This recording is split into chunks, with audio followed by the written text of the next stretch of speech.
Journey with dead people. सुनकर शायद आपको अजीब लगेगा, लेकिन मेरे साथ ऐसा सच में हुआ।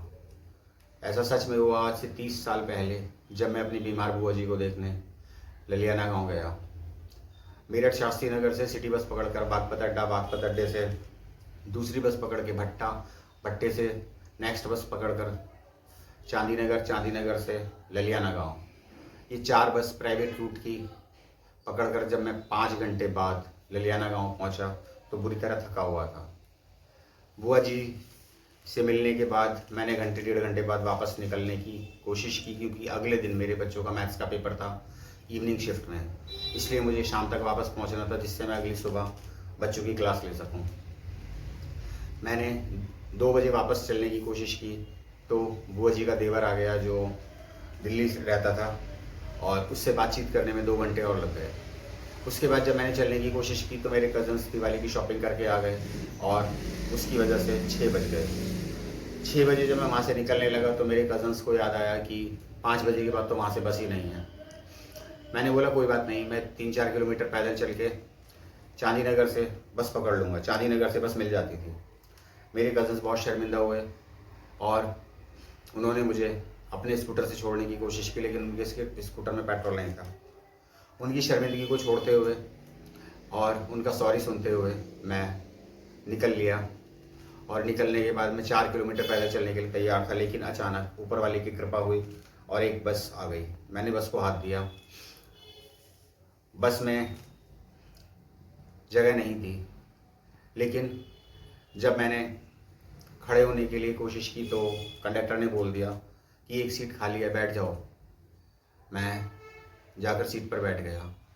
बैठने के बाद मुझे कुछ नींद सी आने लगी, क्योंकि सारे दिन का थका हुआ था।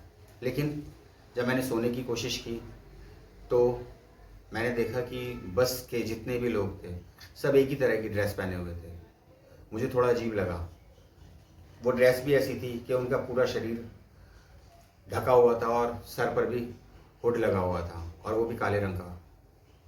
मेरी कुछ समझ नहीं आया। मैंने अपने पास वाले से पूछने की कोशिश की तो उसने बोला कई दिन का जागा हुआ हूँ, सोने दो मुझे।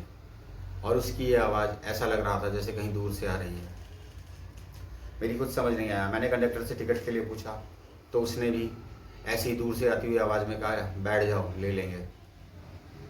मैं बैठ गया और मैंने थकन की वजह से सोने की कोशिश की, और मैं सो भी गया।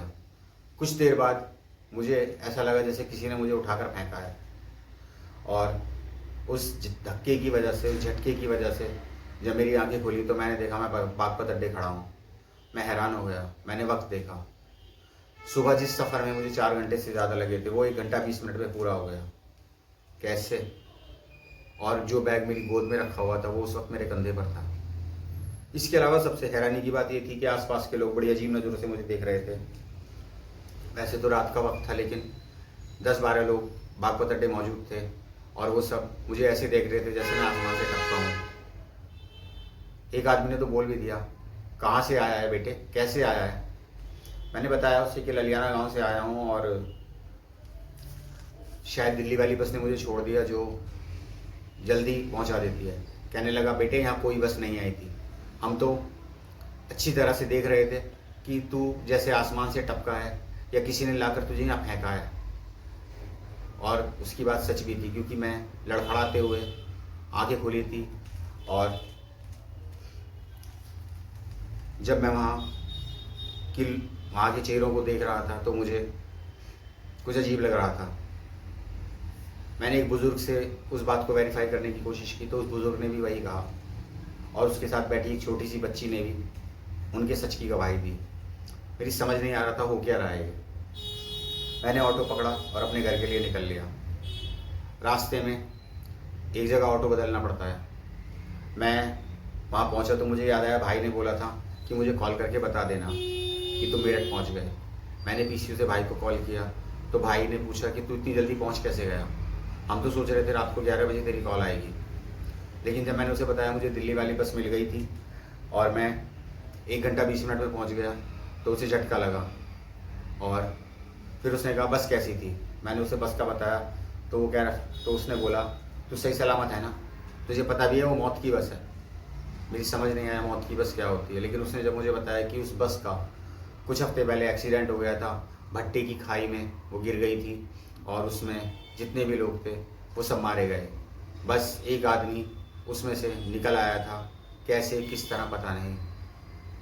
इसका मतलब वो एक सीट थी जो ज़िंदा आदमी की थी, जिस पर मैं बैठ कर आया था और इसीलिए मैं ज़िंदा था। भाई ने बताया कि अगर 2 या 3 आदमी उस बस में चढ़ते हैं तो तब भी उनमें से एक ही बचता है, बाकी 2 मारे जाते हैं।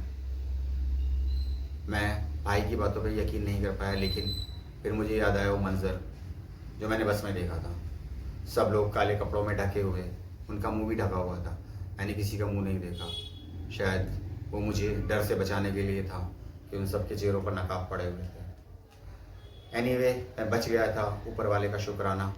शायद उन बच्चों की दुआएं जिनके एग्ज़ाम की फ़िक्र में मैं सारा दिन सोच रहा था, और उस वक्त भी मेरे दिमाग में बच्चों का एग्ज़ाम था जो छूट ना जाए, जो ख़राब ना हो जाए। उन बच्चों की दुआओं के सदक़े मेरी जान बची। उन बच्चों का शुक्राना, ऊपर वाले का शुक्राना, और शुक्राना आपका कि आपने मुझे सुना। कैसा लगा बताइएगा।